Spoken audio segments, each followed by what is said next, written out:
everyone, it's me again. Welcome back to my channel.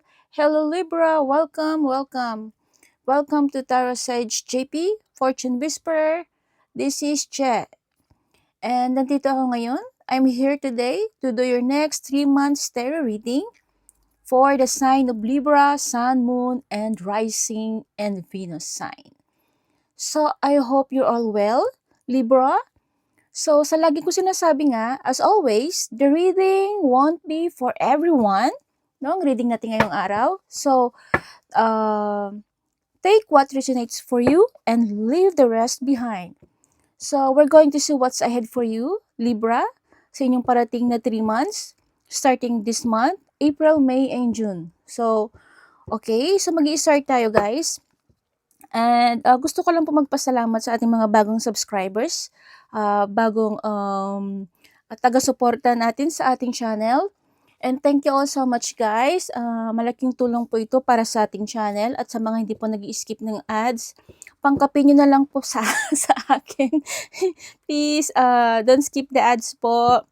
And sa mga hindi pa po subscribers natin, please do subscribe. Click the notification bell para po updated tayo sa mga bago nating uploads. Okay? And guys, paalala po na ang reading natin ay pangkalahatan. No? Not a personal reading.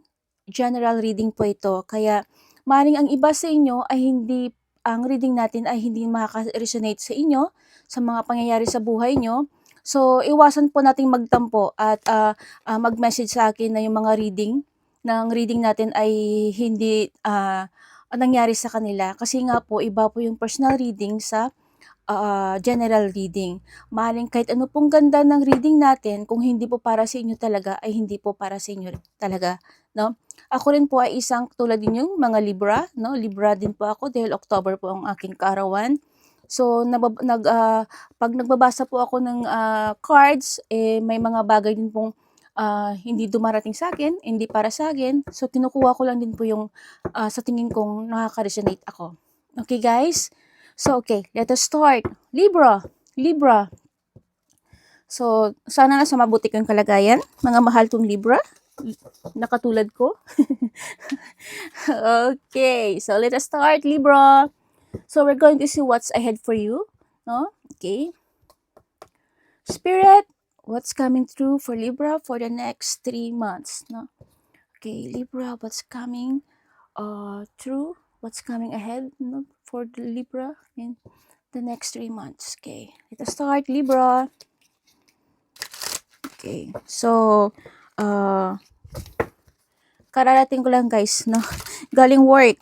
So kalipang gabi ang shift ko. Yan. So bago ako matulog, bago ako mag-almusal, bago ako maligo, sige, magre-read muna tayo, guys. Okay, Libra. Okay, let us start sa reading natin. Para sa month ng April, May, and June.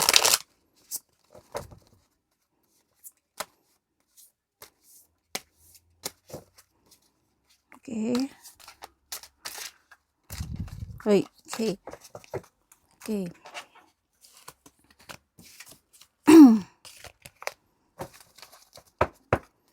Maliit kasi ang aking kamay, kaya hindi ko mahawakan ng husto ang ating cards. Okay, Libra. 3 months reading. Knight of Swords. Okay, Knight of Swords. The Emperor. Three of Swords. Aray ko, Three of Swords. Okay, Four of Wands. Parang may the Sun. Libra. Death. Okay. Oh, Ace of Pentacles. Two of Wands. And Ten of Pentacles. Okay. Okay, let us start. So, Spirit, bigyan niyo po ako ng knowledge and idea, wisdom to interpret lahat ng cards nito para sa aming mga Libra. Okay, Let us start for Knight of Swords. Knight of Swords. Okay. Very powerful figure ang Knight of Swords. Libra, no? Very powerful figure that is full of life as well as energy ang pinapakita ng Knight of Swords, no? Alimbawa, sa mga decision, sa mga nagpapakita ito ng mga padalos-dalos na desisyon sa buhay, no? This needs to be balanced with proper and actual realization, no? Nagpapakita ng kailangan balanse, no? Ito sumas na nakasakay siya sa kabayo, pero tingnan niyo naman, balanse yung katawan niya, no? Kahit nakaganon na yung yung horse, 'di ba? Balanse. So, it means na kailangan nating ng balance with proper and actual realization sa mga desisyon natin sa buhay, no? And responsibility, no? Kailangan responsible tayo sa mga desisyon natin sa buhay, na hindi tayo basta-basta magdesisyon, no? Kasi ito guys, pagdating sa goals, no, nagpapakita ito, no, karamihan sa ating mga Libra, no, pagdating sa goals, walang ni sino mang makakapigil sa atin, no, na abutin kung ano yung gusto natin sa buhay, no. And wala tayong mga takot, no? Iba sa atin guys, walang takot na harapin, no, ang any upcoming challenges sa buhay natin. Basta sige lang tayo ng sige, no? Gusto lang nating makamit or gusto nating makuha yung gusto natin sa buhay natin, na hindi tayo nag-iisip, no? Hindi tayo nagdesisyon, bibigay ng kalinawagan sa ating mga desisyon ginagawa.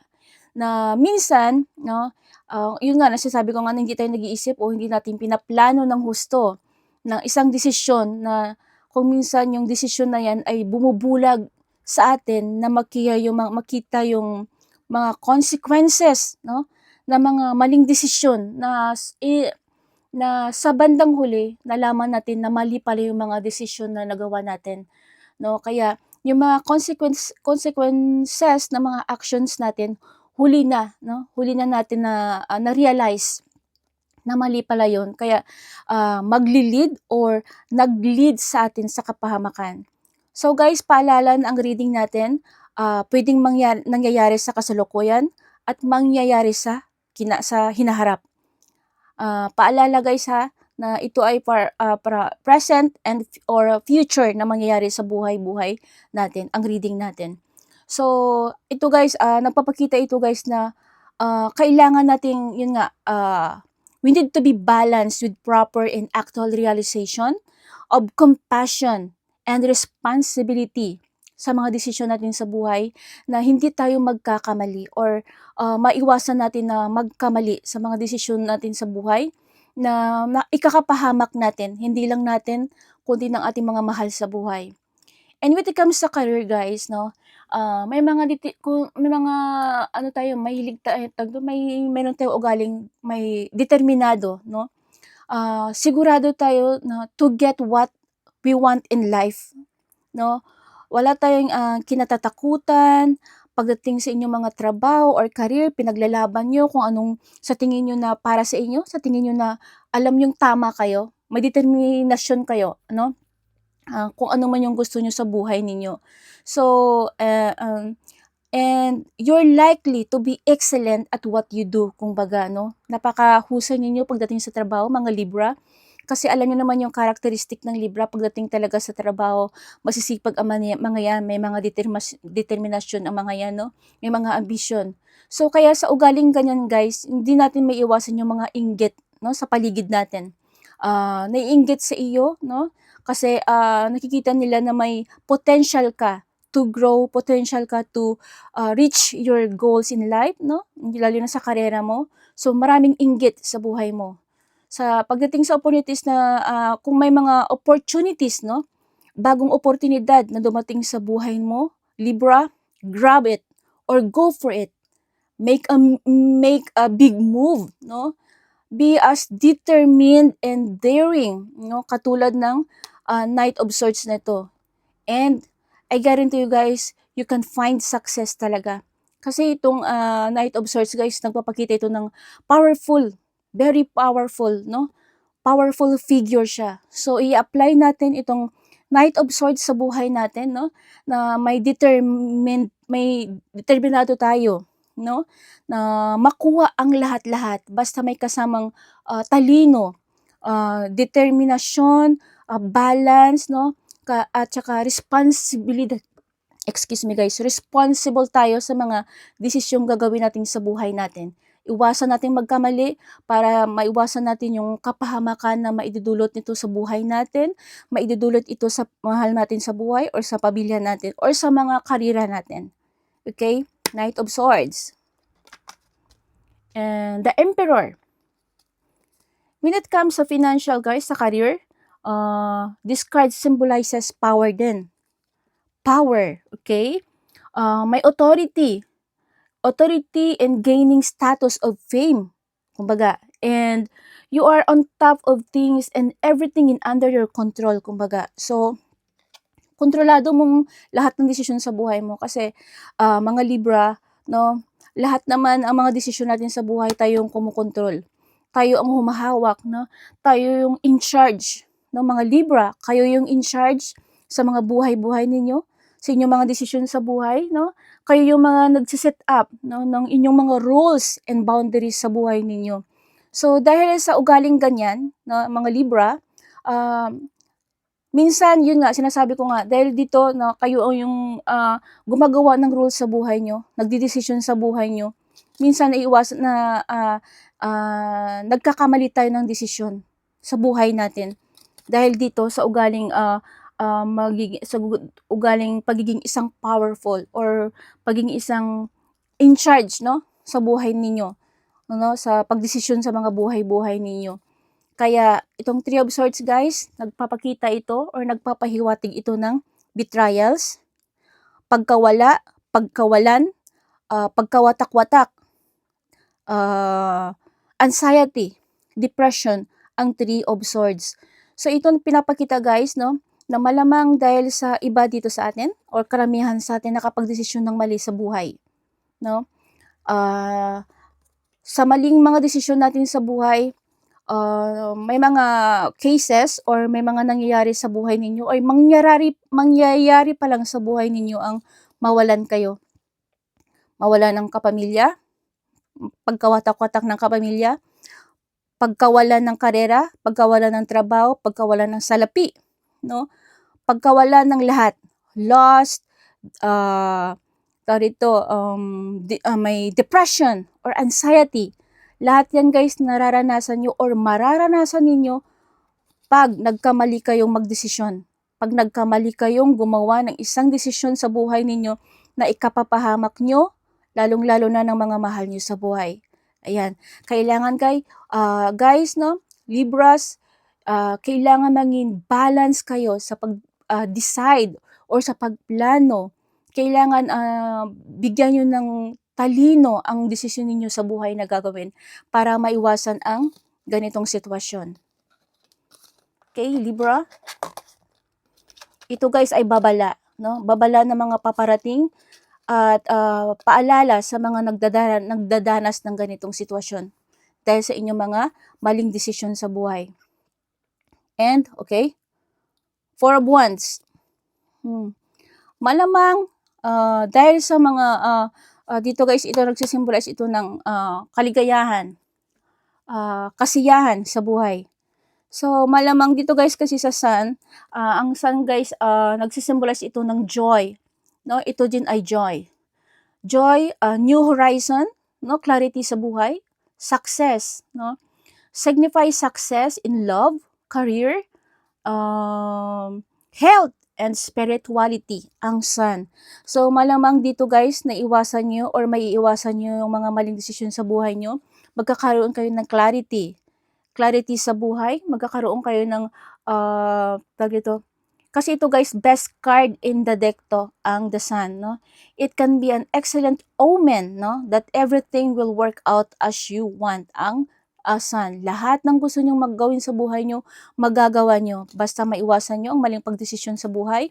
So, dahil dyan guys, na may clarity kayo, no? May nagkaroon kayo ng kaliwanagan, no? Sa inyong mga pag-iisip, sa inyong iniisip o sa inyong mga desisyon. So, nakakatanggap kayo or makakaranas kayo ng kaligayahan, joy, happiness, fulfillment, no? Itong Four of Wands. So, lahat ng mga desisyon natin sa buhay guys, may kapalit na, kumbaga ay may kapalit na kaginawahan or may kapalit na, kumbaga may consequences, no? Sa buhay natin. So, itong death, hindi ito literal na death guys. Ito ay bagong yugto, no? Bagong yugto or rather profound transformation, no? Ending ng mga nakaraan, ng mga pasakit, ending ng inyong past, no? And new beginning, no? Letting go of something something bad na nadanas ninyo, letting go of someone or somebody na nakapagdulot sa inyo ng paghihinagpis or depression, anxiety, letting go sa mga guilt sa buhay ninyo dahil sa inyong pagkawalan, no? May mga guilt kayo sa buhay ninyo dahil sa mga desisyon yung nagawa. Let go of the past and forget the past and invite the presence or accept the present guys na nangyayari sa buhay ninyo. Kasi pag marunong tayong tumanggap sa ating mga pagkakamali at tumanggap sa pangkasalukuyan, guys, ang blessings i-pour out ni universe ang blessings sa inyo. Kasi nag-encourage ito ng letting go of what no longer no serves you, kumbaga. Kailangan mong kalimutan na or kailangan mo nang mag-move forward, no? Move forward para simula ka sa bagong journey or sa bagong magiging kaganapan pa na maaring makapagdulot sa inyo ng kaligayahan, no? Okay, that's it. Okay, so ito, Two of Wands. Ang Two of Wands guys ay often brings decision, no? Decision sa ating mga buhay-buhay, whether to stay with what you are used to do or go and search, no, for new experiences, no?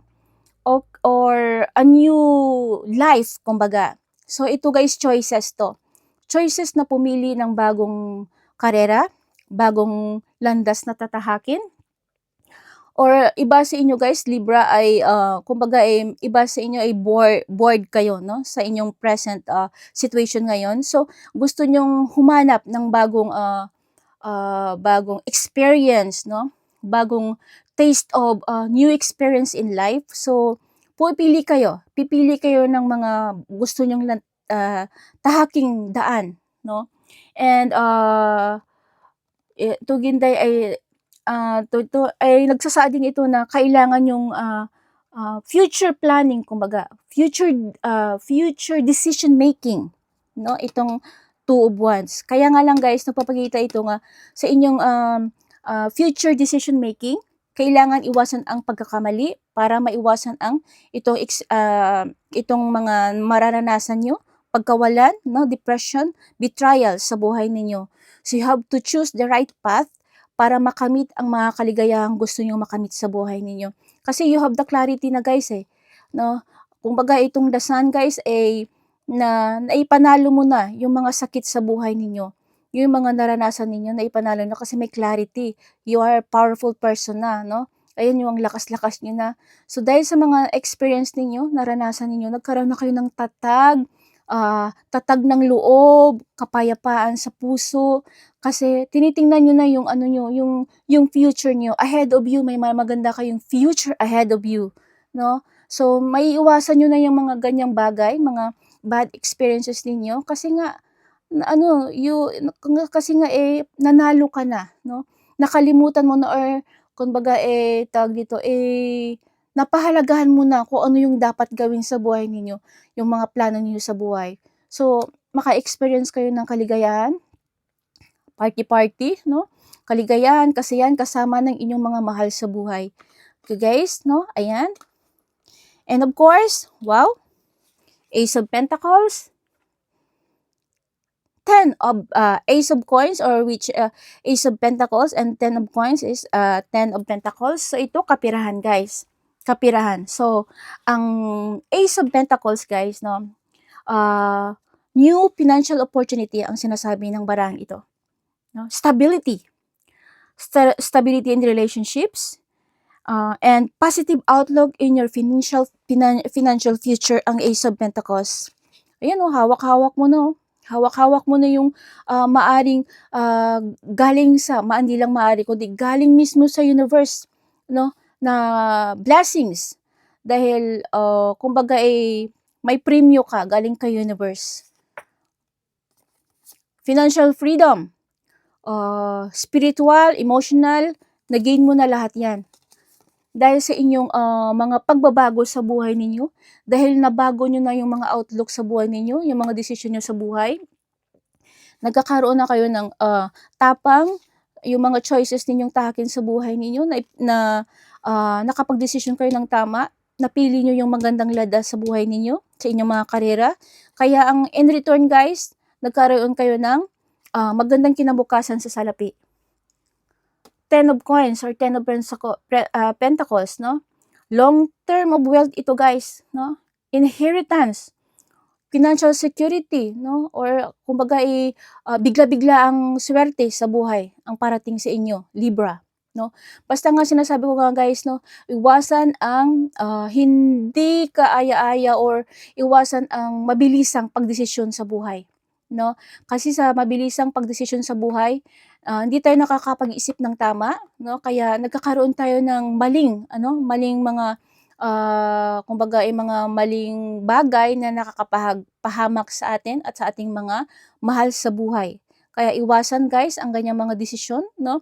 Kaya pag naiwasan yan guys, no, ang lahat ng yan guys, no, may kapalit na kaligayahan, may kapalit na tagumpay, or kumbaga may kapalit na happiness, no, kasama ang inyong mahal sa buhay. Ayan, kasi may bago kayong journey, bagong buhay, no, bagong tatahakin, may bagong parating sa buhay ninyo, which is ang kagandahang buhay, kagandahang future ninyo, mga guys, no, mga Libra. Ayan. So kailangan natin ang tawag dito, ang mga desisyon na may tayo mismo ang magdadala ng, kumbaga tayo mismo ang kailangan ang realization at responsible tayo sa kung anumang mga desisyon gagawin natin sa buhay natin. So ayan guys, so maaring ito ay nangyayari or mangyayari pa lang, no, sa mga araw na ito or sa mga buwan na ito. So kaya yan guys, no, ito ay isang paalala na dapat iwasan. Dapat iwasan ang pagdesisyon ng madali ang desisyon, kumbaga. Kasi iba dito guys sa inyo, nakikita ko na may betrayals, no? Nakikita ko na dahil sa inyong mga desisyon, nakikita ko dito iba sa inyo guys sa kapirahan, malamang iba sa inyo na scam. May iba dito sa inyo guys, nakita ko, no? Lalaki, babae, no? Single mom, nakikita ko dito guys nga may nawalan. Na yung perang para dapat sa future niya, sa future ng anak niya, naitawag dito, nailabas niya dahil sa isang maling desisyon.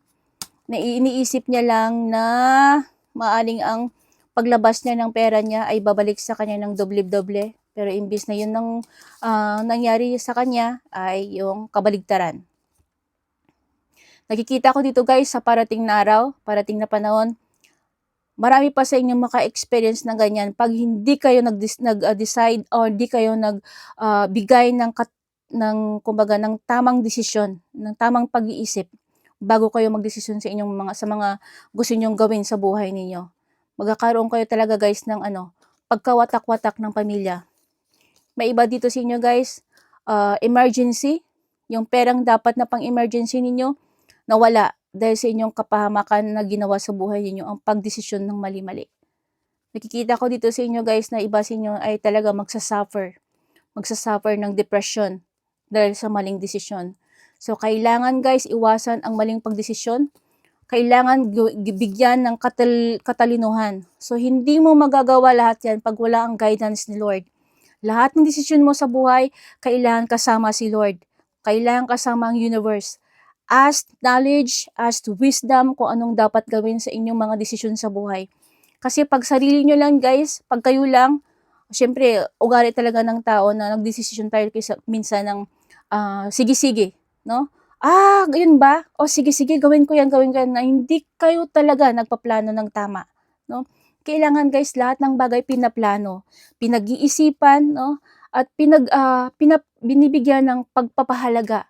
At iniisip lagi guys na kailangan unahin or kailangan tingnan nyo ang kalalabasan ng magiging desisyon ninyo sa buhay.